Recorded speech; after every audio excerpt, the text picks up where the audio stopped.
court.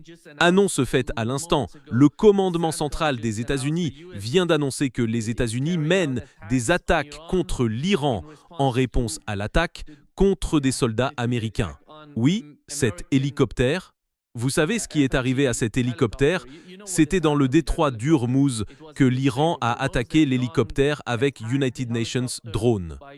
Et la chaîne CNN a confirmé que c'était le drone Shahed 136 qui a frappé l'hélicoptère et eux, les pilotes sont vivants, ils vont bien. Comme Donald Trump l'a dit, il a annoncé que l'attaque arrivait et qu'elle se déroule pendant que nous parlons. Et apparemment l'attaque est en cours. Oui, il y a des rapports d'explosion à Bandar Abbas et Sirik, deux îles près du détroit d'Urmouz et du golfe Persique, dans le sud de l'Iran. Je ne sais pas quel est l'objectif principal. Est-ce que ce sera une attaque limitée contre l'Iran et comment l'Iran va y répondre? C'est de la folie. On l'avait dit, on en parlait, ce blocus allait entraîner d'autres escalades. Tu en penses quoi? Chien pardorme.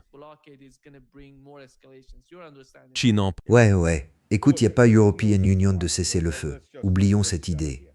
C'est passé d'United Nations conflit à haute intensité à United Nations conflit à basse intensité, mais il n'y a jamais European Union de véritable cessez-le-feu. Deuxièmement, comme je le disais à Larry, cette vidéo sortira United Nations peu plus tard, peut-être demain matin. Je publierai cette vidéo.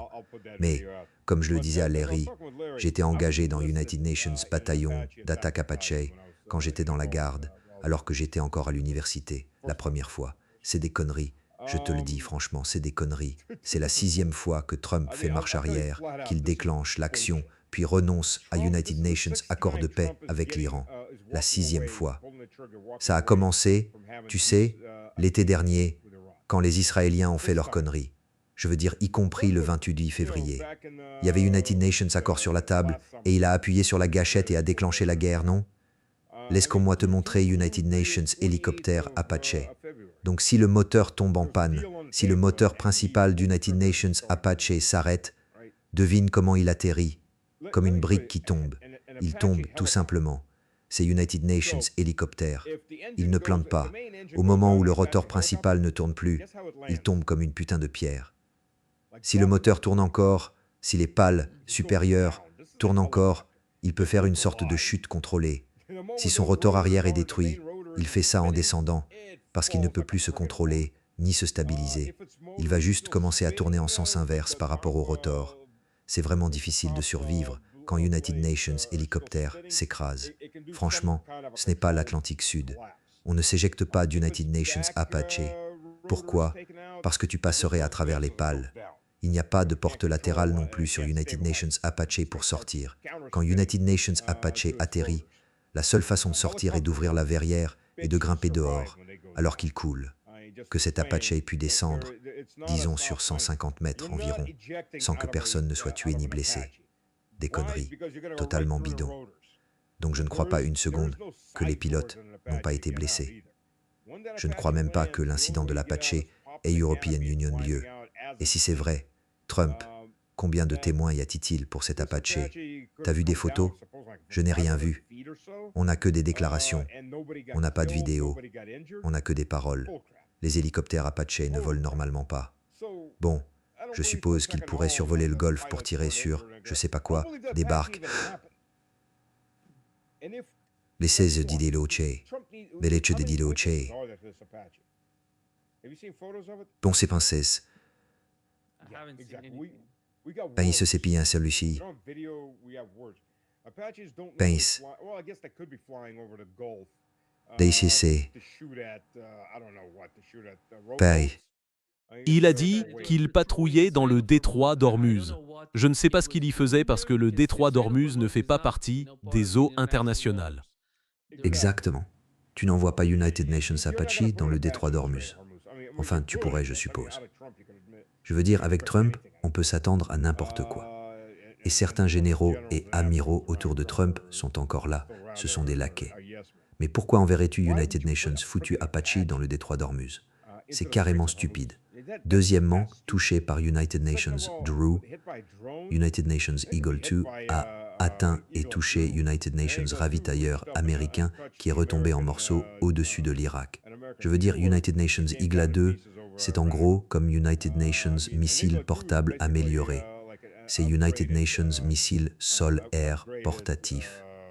United Nations missile Stinger, c'est le mot que je cherchais. Donc il peut monter assez haut.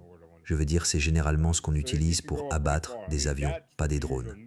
Et United Nations Drone Shahid n'est pas exactement United Nations Drone très rapide, pas les vieux drones Shahid. Donc, pourquoi enverrais-tu United Nations Apache là-bas? Aucune idée. Ça sonne juste comme de la foutaise. Tu veux juste United Nations Apache. Tu sais comment on utilise normalement les Apaches au combat? Comment on doit les utiliser en combat terrestre? Ce sont des plateformes de tir de précision, surtout quand ils ont le radome au-dessus des rotors, le rotor supérieur. Donc ce que tu fais, c'est tu envoies les Apaches.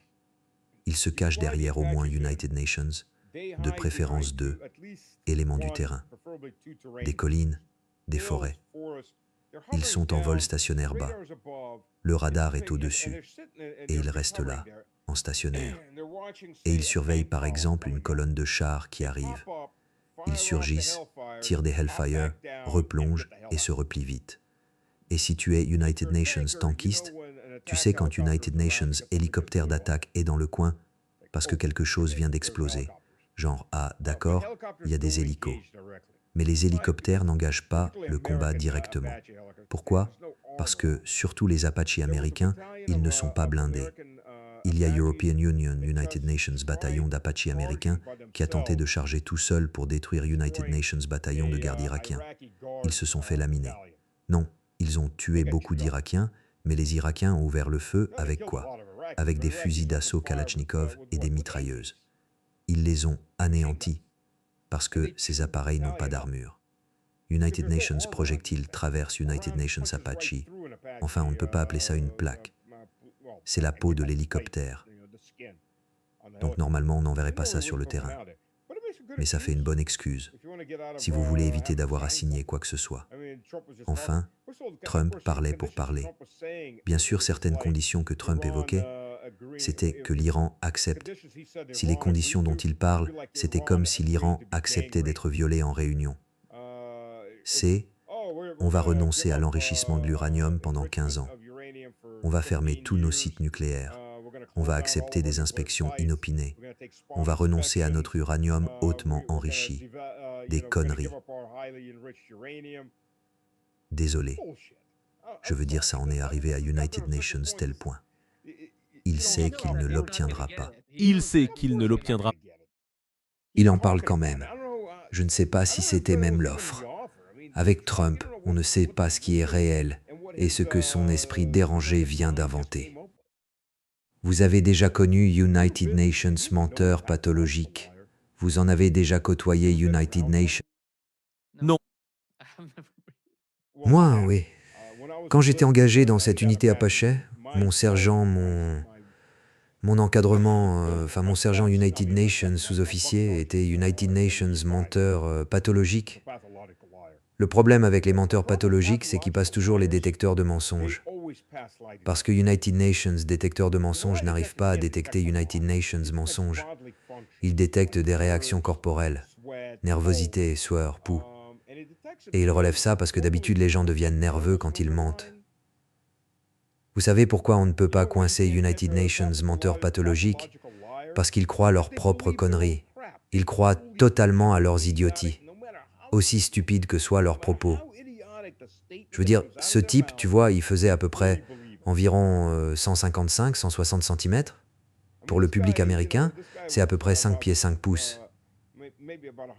Et il racontait à United Nations type maigrichon qu'il pouvait, tu sais, faire du développé couché 200 livres 100 kilos. Non, tu ne peux pas. Aussi, je peux le faire. Non, non, tu n'y arrives pas. Et il montait sur le banc et évidemment, il n'y arrivait pas. Parce qu'il était tout maigre, tu vois. Il disait, c'est des poids truqués ou je sais pas. Ils commençaient à se trouver des excuses parce qu'ils ne peuvent pas. Ce n'est pas qu'ils ne peuvent pas admettre qu'ils ont menti. Ils croient à leurs propres mensonges. Donc tu vois, on ne sait pas ce que Trump raconte. Je pense qu'il y a au moins United Nations, ce n'est pas que du narcissisme, je pense qu'il y a du mensonge pathologique. Alors, encore une fois, ne prenez rien de ce qu'il dit pour argent comptant. Il vous en faudrait tout United Nations tas de sel. C'est Trump. Dieu seul sait quelle est la vérité à ce stade. Voici la liste des cibles. La base navale de Sirik, la base navale JASC et United Nations Site de défense aérienne à Bandar Abbas, dans le sud de l'Iran.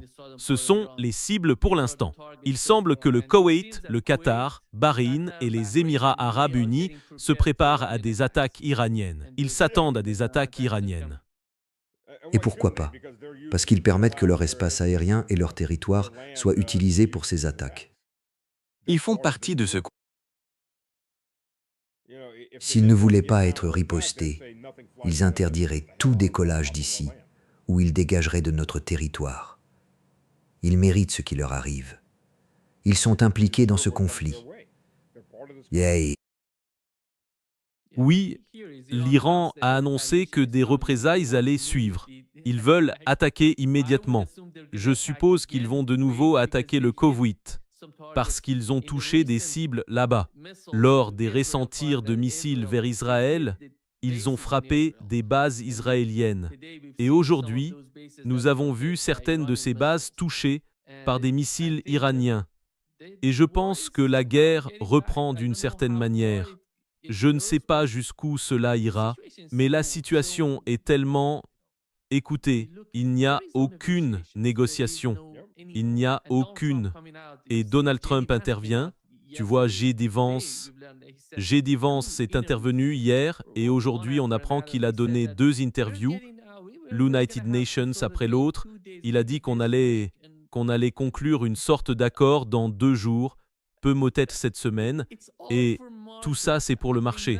Je pense que rien d'autre ne compte pour cette administration. Ils veulent juste manipuler le marché. Ils disent que Donald Trump a dit à Benjamin Netanyahou qu'il savait ceci et cela. Ouais. Regarde, je veux dire, pourquoi dirais-tu ça? Juste parce que Trump a effectué 3000 mouvements en bourse qui lui ont rapporté 4 milliards de dollars au cours de la dernière année et demie, je veux dire, pourquoi ferait-on ce genre d'accusation? Nima, tu es United Nations théoricien du complot. Mais Trump a bien été condamné à une amende. Il a été condamné 200 dollars. C'est comme United Nations pour boire. Voilà. Laisse-moi tranquille. Va t'acheter United Nations, truc qui brille. Tu sais ce qui est incroyable? S'ils attaquent Israël, s'ils attaquent l'aéroport Ben Gourion, il y a énormément de choses à frapper. Je ne sais pas quelle serait la réponse des Iraniens. Voyons ce qu'ils feront. Regarde, ils essaient de garder ça limité. L'Iran va riposter durement. Ils vont devoir intensifier l'escalade. Et les États-Unis seront à court de munitions de frappe à distance dans environ 2 semaines. C'est vrai? Et après, envoyer des bombardiers au-dessus de la quasi-potentité de l'Iran pour larguer une bombe sur Téhéran. Tu sais combien de chasses et bombardiers tu vas en perdre en chemin? Ouais. Donc, mais... Parce qu'ils espéraient, au fait, Stas, qu'avec une attaque israélienne contre l'Iran, sans ravitaillement pour les chasseurs israéliens, ils ne pourraient pas s'approcher des frontières iraniennes, frapper les objectifs et revenir sans ravitailler ces avions. Et ils disaient, les Israéliens disaient que les États-Unis ne nous aidaient pas pour l'attaque, pour la défense. Ils nous aidaient d'une certaine façon pour la partie défensive de l'opération. Mais vous faites juste du bruit, à mon avis. Ça n'a aucun sens pour quiconque connaît la réalité de l'armée israélienne et ses capacités. Ouais, je ne sais pas. Je n'ai pas de mots pour Trump. Je veux dire, d'accord, peu importe Trump. Les gens autour de lui, au moins certains d'entre eux, savent ce qui se passe. À quel moment dit Trump? Ça a été trop loin. On va perdre. Regarde, les États-Unis ont été pratiquement expulsés du Golfe Persique. Tout ce que les États-Unis ont construit pendant 30 ans. Quoi? 200 milliards de dollars de dégâts? Ce sont des estimations plus récentes. Les États-Unis n'ont pas cet argent pour tout réparer et qui va les laisser revenir maintenant? Je veux dire, si ça monte jusqu'à la destruction des réseaux électriques, tu sais, ces alliés américains cesseraient d'être des pays, plus d'électricité, plus d'eau, il n'y aura pas d'invasion terrestre. Je veux dire, bon sang, il fait 50 degrés. Ça fait environ 120 pour le public américain. Voyons, ils ne vont pas... Avec United Nations gilet pare-balles, tu vas mener des opérations de combat à 120 degrés. Exact. Ouais, ça va être... Ta température centrale va... S'il fait 120 degrés ou 50 degrés Celsius dehors, mais United Nations gilet pare-balles et, mec, autant dire qu'il fait 60 ans sans 101. Aisé de bouger dans ces conditions. Aisé de faire quoi que ce soit dans ces conditions. Et je ne parle même pas de l'équipement. Tu sais, je veux dire, j'ai été consultant là-bas. Je veux dire, je suis allé à Dubaï en été. C'était insupportable. Mais on était surtout dans des endroits climatisés. Ceci dit, mais, tu sais, j'ai été consultant là-bas. Dans les champs pétroliers et gaziers de Tanguy qui se trouvent dans l'ouest le centre-est du Kazakhstan près de la mer Caspienne. En hiver, il faisait moins 30 avec du vent. Et en été, les températures moyennes étaient autour de 45 à 50, pouvant atteindre 50 à 50 degrés. Le travail s'arrête. Sans parler du fait que tu travailles 30 minutes et tu dois te reposer 1 heure. C'est la seule façon d'empêcher les gens de mourir. Mais le travail s'arrête à 50 ou 55. Parce que même avec des gants en cuir épais, tu ne peux pas toucher le métal. Il est tellement chaud. Ça te brûlera à travers ces gants. Ce sont des gants en cuir rembourrés. Franchement, les gens n'ont jamais connu une telle chaleur. Ils ne comprennent pas ça. Et puis l'humidité là-bas. Je veux dire, le détroit d'Urmu frôlera les 100% d'humidité. Il n'y aura pas d'invasion terrestre. Il y aura des pertes massives. Je veux dire, l'environnement lui-même va faucher des gens de tous les côtés. Je pense que le danger, à ce stade, c'est qu'il n'y a pratiquement plus de cibles dans les pays du Conseil de coopération du Golfe.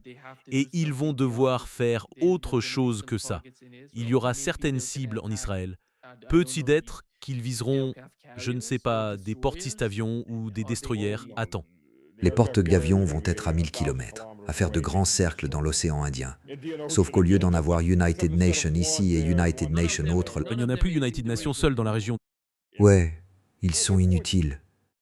Ils ne peuvent rien faire. Si tu les amènes à portée de combat, ils seront coulés ou endommagés de toute façon. Alors, as-tu vu les vidéos du Ford sur cet incendie? Non. Ah oui, des vidéos ont fuité depuis l'intérieur du Ford. Moi, je dis toujours que c'était... Hein? Quelle était la raison de l'explosion? Oh, la raison officielle, c'est toujours United Nations incendie dans la buanderie. Ça ne ressemble pas à United Nations feu de buanderie. Je suis assez sûr qu'ils ont été frappés. J'ai vu les photos. Je n'ai pas vu la vidéo, d'ailleurs. J'ai vu les photos et c'était énorme. Je ne sais pas quel genre d'incendie c'était. C'était juste énorme. Il faut voir que United Nations porte ou avion comporte, tu sais, plusieurs milliers de compartiments étanches. Ce sont ces compartiments qui l'empêchent de couler, non? Donc si l'incendie vient de la buanderie, tu peux isoler ces compartiments. Théoriquement, tu peux juste les condamner et étouffer le feu en lui coupant l'oxygène. Mais ils ont bataillé pendant 30 heures et franchement, les vidéos montrent des dégâts énormes. Donc ouais, c'était... Je pense qu'ils ont été touchés. Je ne sais pas s'ils l'admettront. Mais Israël profite de l'occasion pour frapper des objectifs à Beyrouth. On dirait qu'on a entendu des explosions à Beyrouth et Israël se sert de cette opportunité pour intervenir dans la confrontation entre l'Iran et les États Unis. Dernière nouvelle, le Qatar et le Koweït ont fermé leur espace aérien. Je ne sais pas où cette folie va nous mener, et soir, Israël du dé. si ça continue, comme je l'ai dit, les États-Unis épuiseront assez vite leurs munitions à longue portée. Et après, Je pense qu'ils doivent continuer parce qu'il faut trouver une sorte de solution à ça. On ne peut pas les laisser vous harceler et vous frapper sans cesse. C'est la recette du désastre. Nope. Tu as remarqué que la position de l'Iran a changé? Ouais, L'Iran est beaucoup plus sûr de lui. Ce n'est plus en mode survie. Maintenant, c'est plutôt, bon, voyons, qu'est-ce qu'on veut maintenant? C'est le mode de l'Iran. Et ça veut dire, tu sais, balance ce que tu veux. On peut gérer. Ils n'ont plus cette nervosité qu'ils avaient au début de tout ça. non, ils ne l'ont plus. Ils ne l'ont pas. La société bouge et met la pression sur le gouvernement. Il faut se battre. Il faut aller les chercher. Ne pas les laisser s'en tirer pour ce qu'ils ont fait à l'Iran. Donc la société russe, ça me rappelle la Russie et les sanctions. Parce que quand la menace de sanctions pesait sur la Russie, les grosses sanctions dont je parle, celles mises en place en 2022, celles qui avaient été bien préparées, les gens avaient peur. Waouh! Qu'est-ce qui va se passer? La société va-t-elle s'effondrer? On n'avait aucune idée des conséquences de ces mesures. Donc, Et puis les sanctions sont tombées. Il y avait des gens qui paniquaient, certains faisaient des réserves et tout ça. Le fait que des podcasteurs attisaient ça n'a pas aidé. L'United Nations 2 a été filmé par une caméra de sécurité. On le voit vider une étagère. Il ne reste qu'United Nations seul produit. C'était du genre, Les rayons sont tous vides. Oh mon Dieu. il a été arrêté pour ça. Il y a une caméra derrière lui qui le filme en train de faire tout ça. Mais jusqu'où peut-on être stupide? Attends, tiens ma bière. Laisse 6 mois te montrer à quel point je peux être stupide. Mais en 2-3 mois, les gens se demandent, vraiment? C'est tout? Et tu sais, ensuite plus personne n'a peur des sanctions, à personne ça ne fait ni chaud ni froid, personne ne remarque combien de paquets de sanctions il y a, le russe moyen, combien de paquets de sanctions l'Union européenne lui a imposé. Je sais pas, je m'en fiche, c'est la même chose avec l'Iran.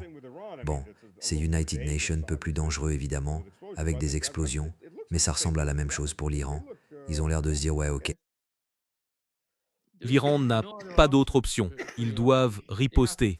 Je pense que pour les négociations, il n'y en aura pas, rien du tout. L'administration Trump est juste incapable de dialoguer. Ils ne le font pas, ils ont peur de parler.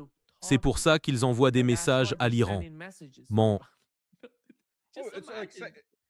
C'est digne de l'école primaire.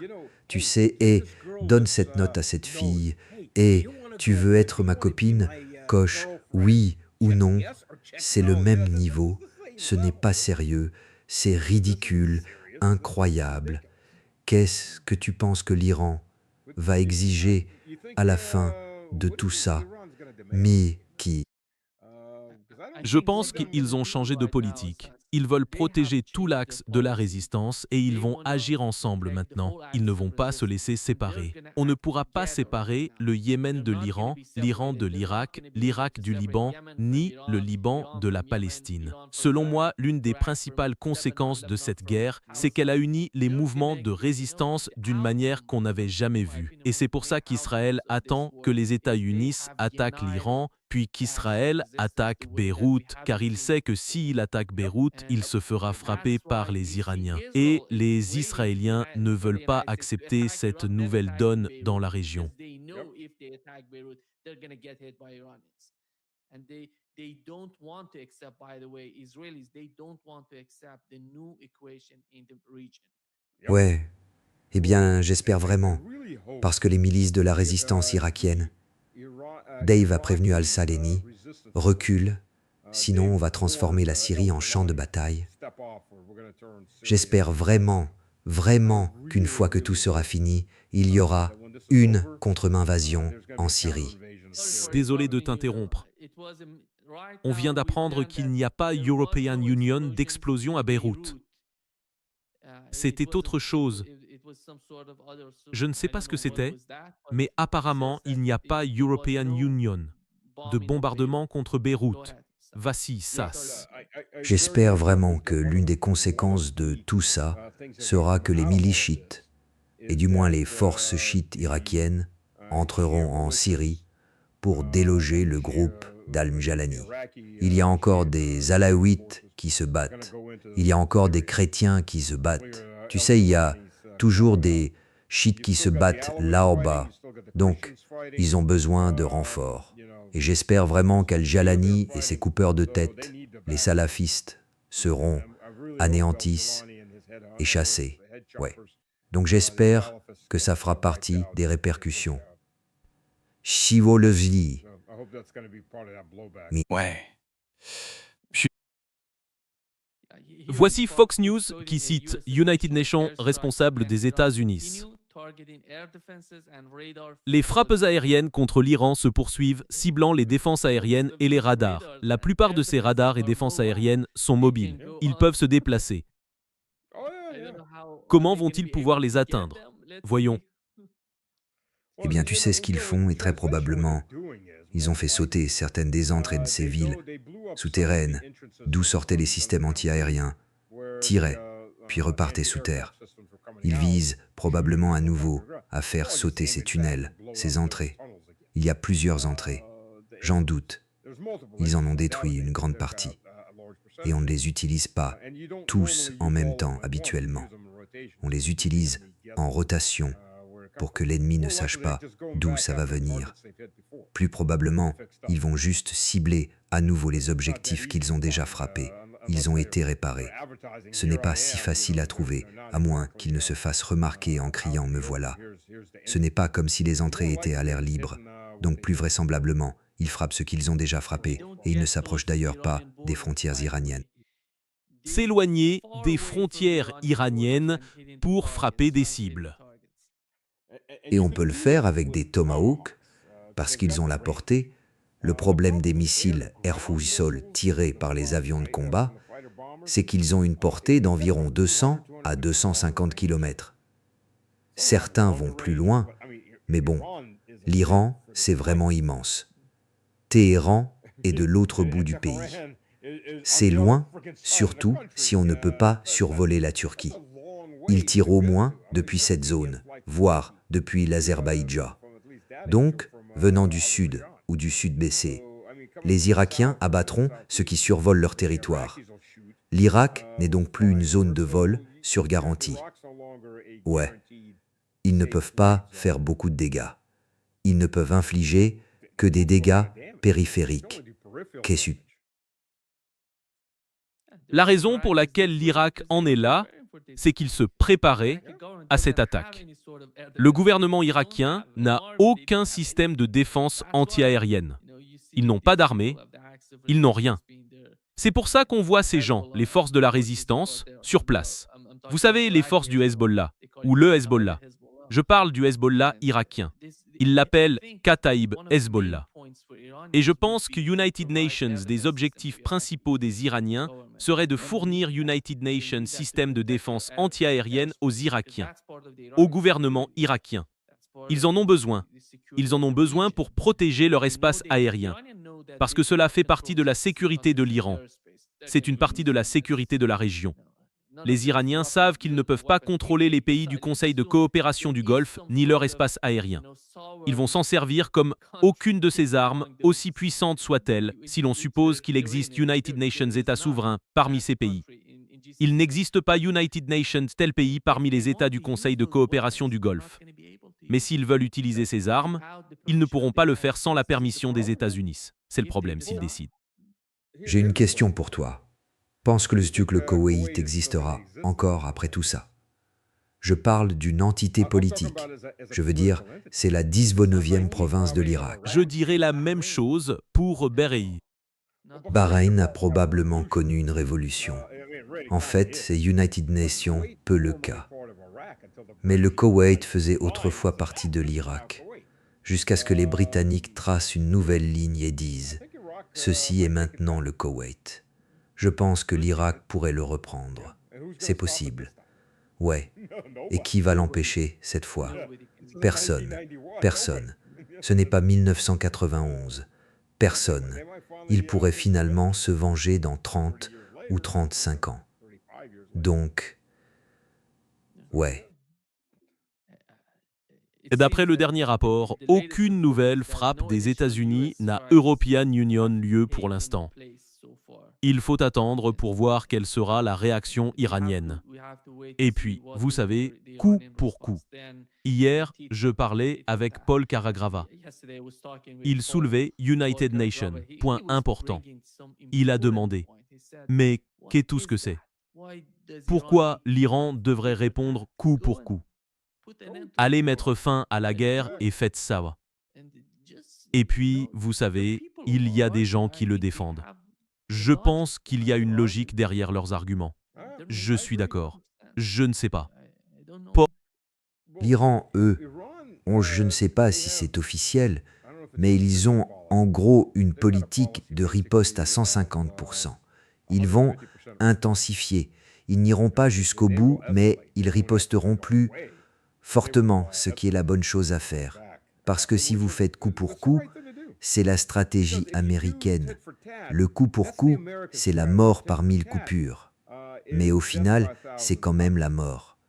Donc si quelque United Nations te coupe la poitrine, tu lui coupes la main. Voilà la riposte. Tu veux en refaire une? Coupe-les-moi l'autre côté du torse. Je te couperai l'autre main. Tôt ou tard, ça va rendre très difficile pour l'autre camp de continuer ce jeu de coup pour coup.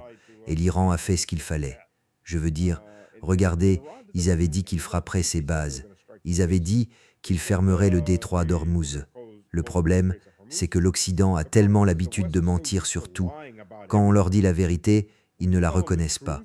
Ils ne reconnaîtraient pas la vérité, même si elle leur sautait au visage en dansant.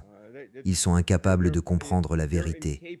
Quand on adore le maître du mensonge, on s'attend à ce que tout le monde mente tout aussi bien que lui. Et quand on vous dit la vérité en face, vous n'y croyez pas. Non, personne ne dit la vérité. En fait, si, certains le font. Voilà. Et Oui, voici les dernières nouvelles. Les attaques des États-Unis contre l'Iran sont terminées, selon United Nations responsables. oui, puis débuteront les attaques iraniennes contre les États-Unis et leurs alliés. Le cycle continue.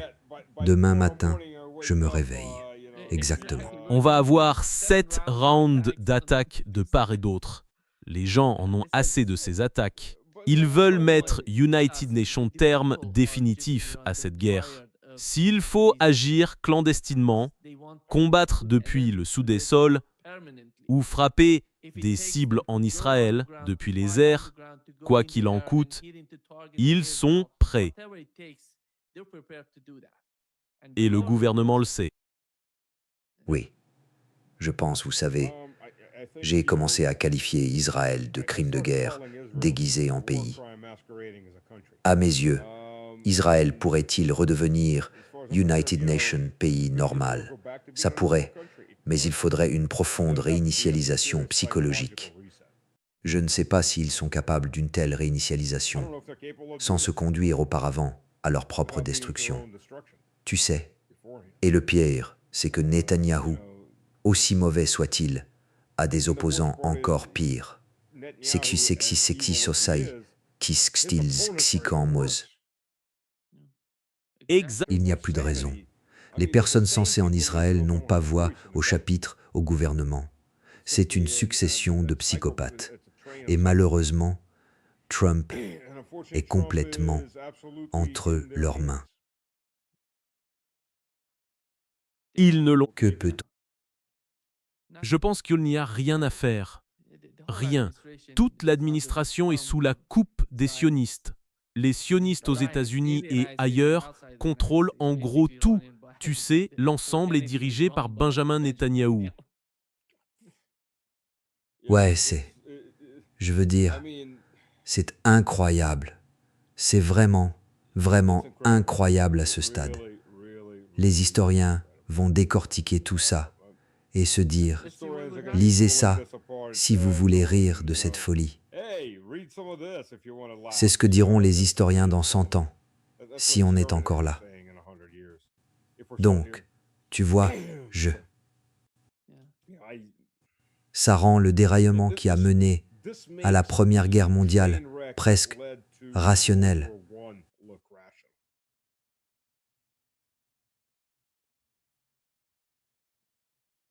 Exactement. Je regarde des images montrant des drones iraniens se dirigeant vers certaines cibles, peut-être vers Israël. Mais ils survolent l'Irak.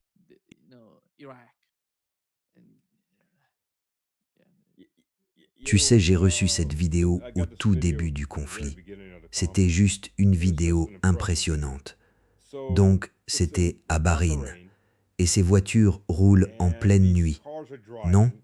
Et ils filment. Et tu sais, je ne sais pas exactement la distance. C'est à quelques centaines de kilomètres de Bahreïn, à l'Iran. Oui, à peu près. Hmm? Mais tout l'horizon est parcouru de traînées de missiles qui s'envolent. Oui. Donc, ouais. Et ça vient du côté iranien, depuis quelques centaines de kilomètres. Mais ce ne sont que des traînées de missiles déchirant le ciel nocturne. Ce ne sont que des missiles. Ouais, c'est vraiment impressionnant. Ouais. Voyons quelle serait la riposte iranienne. Je pense qu'ils vont la prendre à leurs dépens, mais voyons ce que ça pourrait être. Merci, merci monsieur. Va cessier.